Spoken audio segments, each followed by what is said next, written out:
함께 나누실 성경 말씀 누가복음 9장 1절에서 6절의 말씀, 신약성서 106년.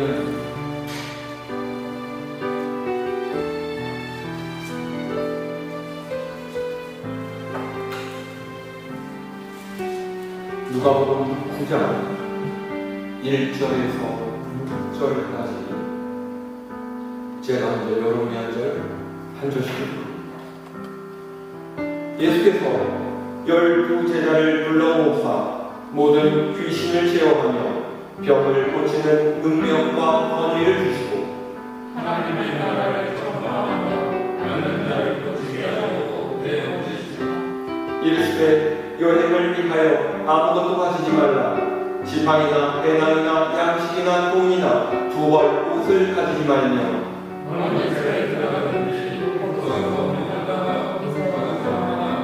누구든지 너희를 영접하지 아니하거든 그 성에서 떠날 때 너희 발에서 먼지를 떠버려 그들에게 증거를 삼으라 하시니 제자들이 가다 강마에 그들에게서 소고들의 복음을 전하며 복음을 붙이시라. 아멘. 할렐루야.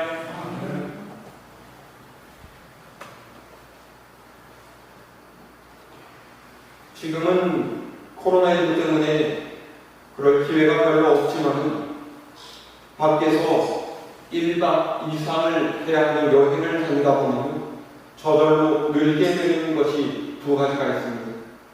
하나는 감수성이 풍부해진다라고 하는 것이고, 또 하나는 짐 싸는 기술이 는다는 거예요. 여행 가방을 꾸리는 것이 익숙하지 않을 때는 집에 있는 것들을 죄다 옮겨가는 것이 아닌가 할 정도로 각가지 것들을 모조리 가방 속에 집어넣어서 커다랗게 짐을 쌉니다. 그런데 오고 가면서 그 무거운 짐 때문에 낑낑거리면서 고생을 하고, 또 막상 필요한 것은 그 커다란 가방 안에 들어있는 몇 가지뿐이라는 것을 알게 된 다음부터는 가방을 싸는 요령이 생겨나게 되죠.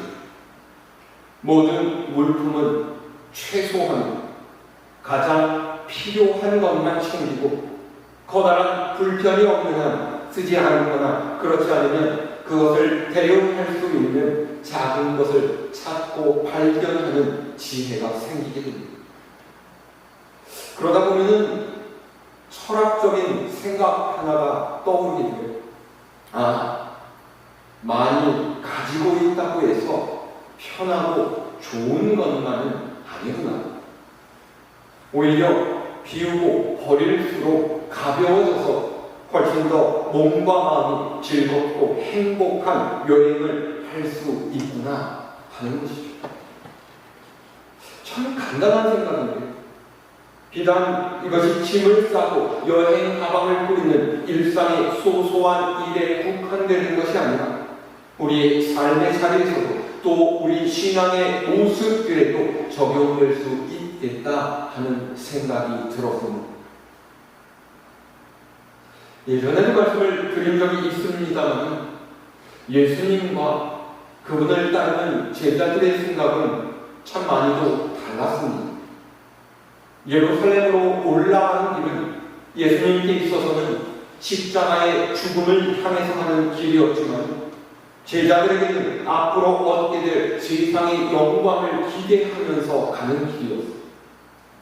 예수님께서는 높은 자가 되려거든 낮아져야만 하고, 으뜸이 되려거든 섬기는 자가 되어야 한다 말씀하셨지만, 제자들은 누가 예수님의 옆자리에서 더 큰 권력을 차지할까 서로를 견제하면서 자리가 주어졌죠. 제자가 된다는 것 무엇일까요? 그것은 주님의 뜻에 나의 뜻을 가지고 주님의 계획에 내 삶을 맡기며 주님의 부르심대로 순종하겠다 하는 결단을 의미합니다. 세상의 즐거움과 향락을 뒤로 하고서 고난을 받기 위해서 갈보리 언덕으로 예수님과 함께 십자가를 지기 위해서 가는 길을 우리는 합니다. 그래서 나를 따르라 라고 하신 주님의 명령을 받고 제자가 되는 것은 집을 떠나고 가족을 버리고 새로운 미래를 향한 하나님의 나라로 가는 여정에 오르는 것입니다. 여기서 주권은 나한테 있는 것이 아닙니다. 결정을 내리고 방향을 정하는 것은 우리의 마음이 아니라 하나님의 손에 달려있다라고 하는 거예요. 그런데 가장 하기 어려운 것이 바로 이렇게 하나님께 모든 걸 맡기는 거죠. 혹시 넘어지지는 않을까? 무슨 일이 생기지는 않을까? 불안하기 때문에, 걱정되기 때문에 우리는 보다 많은 것들을 챙겨서 길을 떠날 준비를 하려고 합니다. 그래서 오늘날 우리는 때로 하나님께 때를 쓰고 때로는 협상을 하려고 하는 거죠. 주님, 제가 교회를 위해서, 주님을 위해서 이러저러하게 봉사하겠습니다. 그러니까 아시죠? 제 기도 좀 꼭 들어주십시오. 주님, 제가 사실 열심히 신앙생활을 해야 하는데 그렇게 하지 못하고 있습니다. 그래도 제 마음 아시잖아요? 좀 봐주십시오. 이때만 넘어가고 나면 진짜로 열심히 하겠습니다. 주님, 저 이 정도면은 교회에 열심히 봉사하고 헌신하고 있지 않습니다. 그러니까 꼭 주실 줄로 믿습니다. 좀 비약이 있을지도 모르겠지만 실제로 이렇게 신앙생활 하시는 분이 적지 않다랍니다. 그런데 오늘 예수님께서는 제자들을 보내시면서 거의 무방비 상태로 가라왔어요. 지금도 여행을 떠나려면 이것저것 준비를 해야 하지만 그 옛날 예수님 당시에는 훨씬 더 많은 것들이 필요하지 않았을까요? 길을 가다가 날이 저물면 잠을 자야 하지만 그 당시에는 숙박을 할 수 있는 시설이 그렇게 많지 않았기 때문에 노숙을 할 때 필요한 최소한의 준비물이 있어야만 했습니다. 맨바닥에 들어누워서 잘 수 없으니까 바닥에 깔만한 것이 있어야 되고 춥지 않도록 불을 피울 수 있는 것들이 있어야 되지 않겠어요? 음식을 먹을 수 있는 식당도 많이 없었기 때문에 최소한의 식량은 가지고 다녀야만 했습니다. 건조한 이스라엘 지역 특성상 무엇보다 가장 중요했던 것이 마실 물을 담은 주머니를 가지고 다니는 것이었고 뜨거운 날씨 때문에 다량의 땀을 흘릴 때가 많기 때문에 영혼을 보충할 소금도 준비를 해야 했습니다.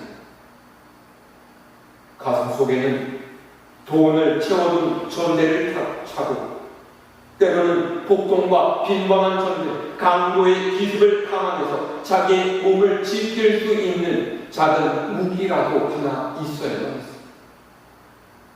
이런 것들이 당시의 여행을 위한 필수적인 준비였다라는 거죠. 그런데 예수님께서는 여행을 위한 준비를 다음과 같이 말씀하십니다. 자, 우리 3절에서 4절 말씀 다시 함께 읽어볼까요? 3절로 4절까지 시작. 이르시되 여행을 위하여 아무것도 가지지 말라. 지팡이나 배낭이나 양식이나 돈이나 두 벌 옷을 가지지 말며 어느 집에 들어가든지 거기서 머물다가 거기서 떠나라. 아멘. 예수님께서는 제자들에게 아무것도 준비해 가지 말라고 왔어요. 근데 이 말씀을 들은 제자들은 어떻게 생각을 했을까요?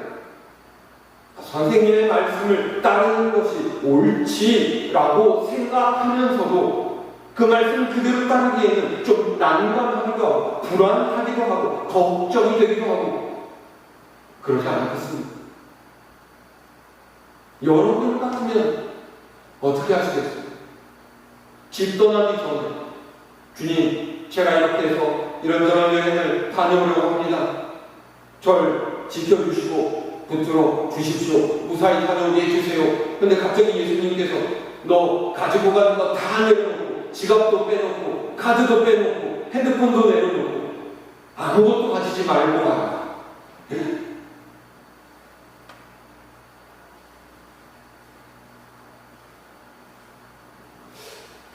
주님의 말씀은 그런 뜻은 아니겠죠.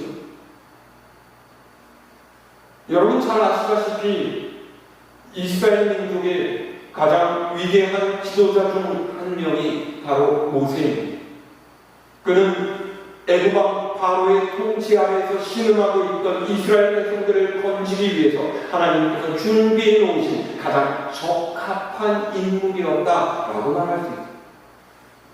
그는 바로의 공주의 아들 애굽의 궁궐에서 40년 동안 자랐고 당시 애굽에서 배울 수 있는 최고의 학문과 무예를 배울 수가 있었습니다.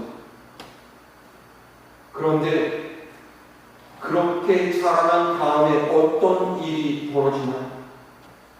자기 동족을 괴롭히는 애굽 사람을 때려 죽인 뒤에 모세는 미디안 광야로 도망가서 80세까지 장인의 양을 치는 목동으로 살았다. 40세부터 80세까지 40년의 오랜 광야 생활 동안 싱싱했던 그의 젊음도 사라지고 패기도 사라지고 어느새 80세의 노인이 되었을 때 그가 애굽의 왕자였다라는 그런 찬란한 과거는 온데간데 찾을 바가 없게 되었다.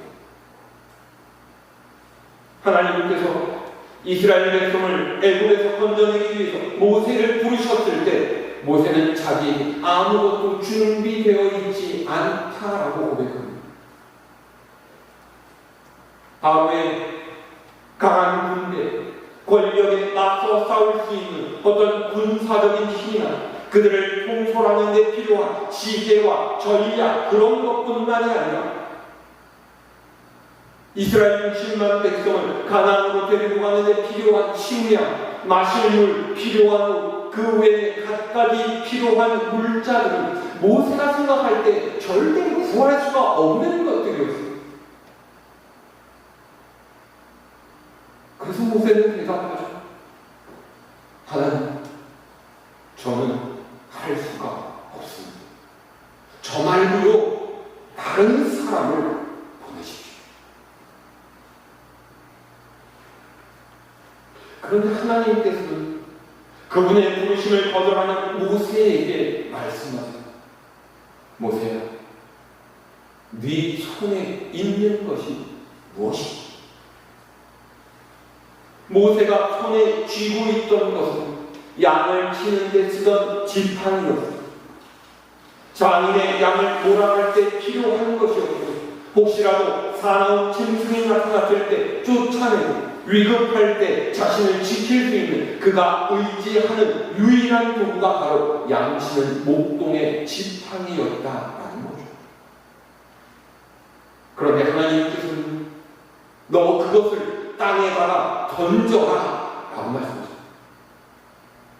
모세가 지팡이를 땅에 던졌더니 지팡이가 변해서 뱀이 되었고 다시 잡으라 해서 잡았더니 도로 지팡이가 됐습니다. 이 사건이 의미하는 게 무엇이겠습니까? 내가 의지하던 그것을 하나님께서는 버리라고 말씀하세요.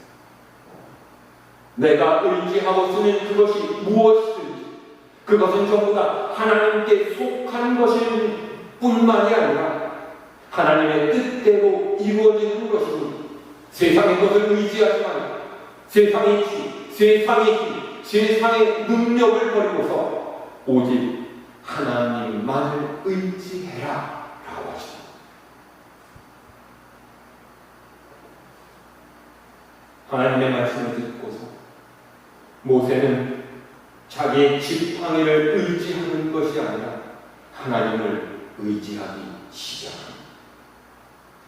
그의 지팡이, 그의 뜻과 그의 힘을 드러내는 도구가 아니라 하나님의 뜻과 하나님의 능력을 드러내는 도구가 되었을 때 기적이 일어나기 시작합니다. 하나님께서 모세의 지팡이를 통해서 애굽을 10가지 재앙으로 주셨고 홍해를 가르쳐 바위 위에서 물이 솟게 하시고 놀라운 일들을 행하셨다라는 거죠. 만약에 모세 개인의 능력이나 방법으로 이스라엘 백성을 이끌었다면 그는 메마른 광야에서 60만 명이 넘는 그 수많은 백성들을 단 하루도 이끌지 못했을 거예요. 그렇지만 자기의 것을 버리고 하나님께 온전하게 모든 것을 맡겼을 때 하나님께서는 이스라엘 백성을 돌봐주십니다. 아침에는 만나, 저녁에는 메추라기를 먹으시고 물이 없을 때 바위에서 물이 솟게 하셔서 목을 축이게 하시고 낮에는 구름 기둥, 밤에는 불 기둥으로 그들의 길을 인도하시고 이것이 바로 하나님의 방법. 오늘 6절 말씀을 다시 한번 보세요. 우리 함께 읽어볼까요? 6절의 말씀 시작. 제자들이 나가 각 마을에 두루 다니며 곳곳에 복음을 전하며 병을 고치더라. 아멘. 제자들은 예수님의 말씀을 따라 흩어졌습니다. 그러자 그들이 가는 곳에 하나님의 역사가 일어나기 시작했죠. 복음이 전해지는 곳에 하나님의 능력이 나타나고 병자들이 낫는 일이 생깁니다. 보셔요. 제자들이 병을 고치기 위해서 뭔가를 준비해서 갔어요. 진통제나 해열제나 소화제를 챙겨갔습니다. 아니잖아요. 그들에게 있었던 것은 주님을 믿는 믿음, 하나님께서 자신과 함께 하실 거라는 믿음입니다. 그것이면 다 되는 거죠. 하나님께서 우리에게 그분의 일을 하게 하실 때는 반드시 그것에 합당한 능력을 주십니다. 우리는 단지 하나님께서 나를 지키시고 나와 함께 하시고 나를 돌보신다라는 그 믿음을 갖기만 하면 돼요. 그러면 하나님께서 그 일을 해낼 수 있도록 돕는 사람도 붙여주시고 필요한 물질도 채워주시고 건강도 허락해주시고 모든 환경과 조건을 맞춰주십니다. 그런데 이 믿음이 없기 때문에 우리는 불안해하고 두려워해요. 그래서 주변에 있는 세상의 것들을 자꾸 쳐다보고 그것을 가져오는 거예요. 하지만 예수님께서는 그것을 원하시는 것이 아닙니다. 세상의 것이 아니라 하늘의 능력으로 우리의 속을 채우고 믿음으로 하나님의 역사를 이루어 가기를 바라고 계신다라는 말.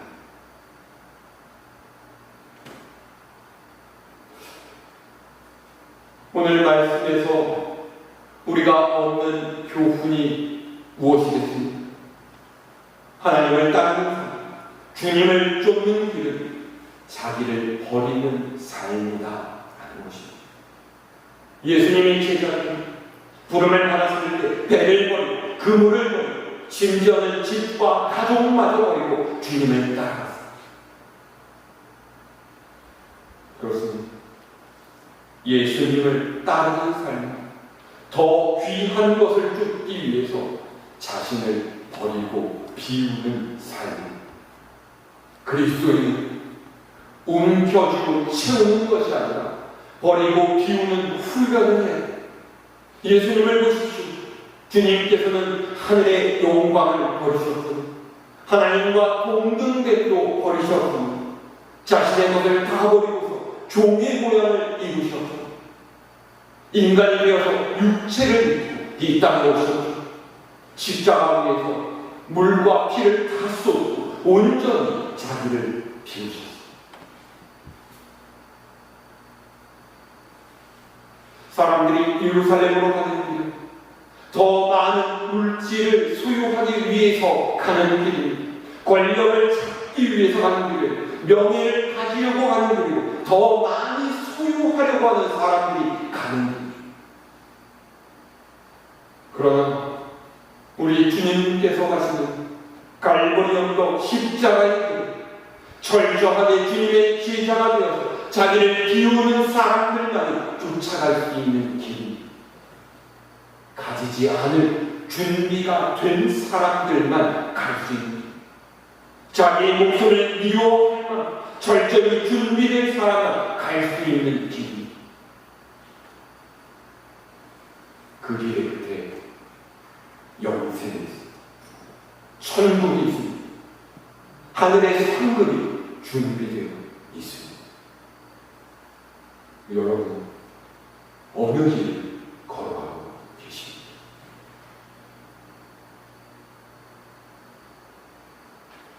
사랑하는 여러분, 버리고 비우는 만큼 참된 기쁨과 평안이 우리에게 채워짐을 깨닫는 여러분들이 되실 수 있기를 바랍니다. 오늘날 우리는 너무 많이 가지려고 해요. 너무 소유하려고 합니다. 누군가를 대접한다고 상을 차려도 정말 상다리가 부러지듯이 차려놓고서 아이고 이거 약소합니다 이렇게 너무 많이 가지면 그걸 축복이 차고 넘친다. 주기도문은 일용할 양식을 위해서 기도하라 라고 하셨는데 우리는 일용할 양식뿐만이 아니라 우리의 곳간에 쌓을 만큼의 양식을 가지려고. 다시 한번 말씀드립니다. 신앙은 채우는 것이 아니라 비우고 버리는 것입니다. 기독교 서적 베스트셀러인 내려놓음 쓰신 이용규 선교사님이 그분의 책에서 이렇게 이야기를 했어요. 불교나 뉴에이지 사상으로 우리에게 비우라고 가르칩니다. 그런데 이런 가르침은 비우는 것 자체를 목적으로 한다. 하지만 하나님께서 우리에게 비우라고 하시는 목적은 이런 것들과는 차원이 다르다. 하나님의 것으로 채우기 위한 전 단계로 비우는 것이다. 하나님으로 채워지는 것이 비움의 궁극적인 목적이다. 하나님으로 채워질 때 우리는 비로소 진정한 행복을 경험하게 된다. 그렇습니다. 버리고 비울 때 주님께서 비워진 내 안으로 들어오시고 하나님께서 주시는 충만한 은혜를 누릴 수 있게 될 줄로 믿습니다. 세상에 다른 무엇, 하나님의 은혜, 성령의 충만함 자신을 채우는 여러분 모두가 되시기를 바랍니다. 버리고 비움, 주님을 따르는 참된 제자의 길을 걸어가기 원하는 여러분들, 우리 하나님의 놀라우신 은혜가 충만히 임하시기를 우리 주님의 이름으로 축원합니다.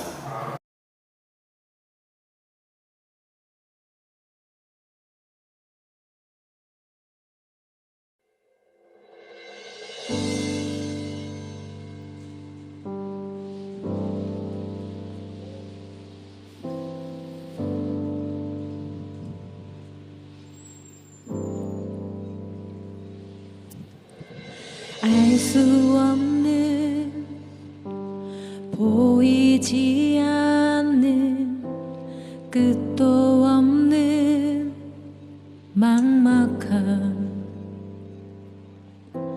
디딜 곳도 머물 곳도 쉴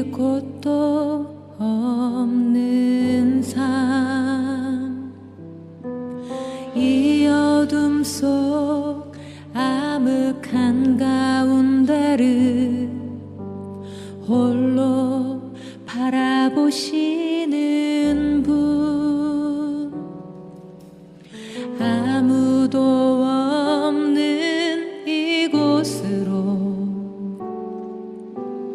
다가오시는 그 한 사람,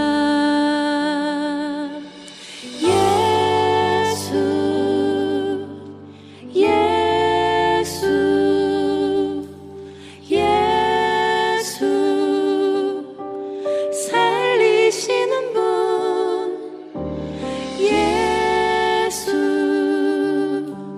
예수, 예수로 사네.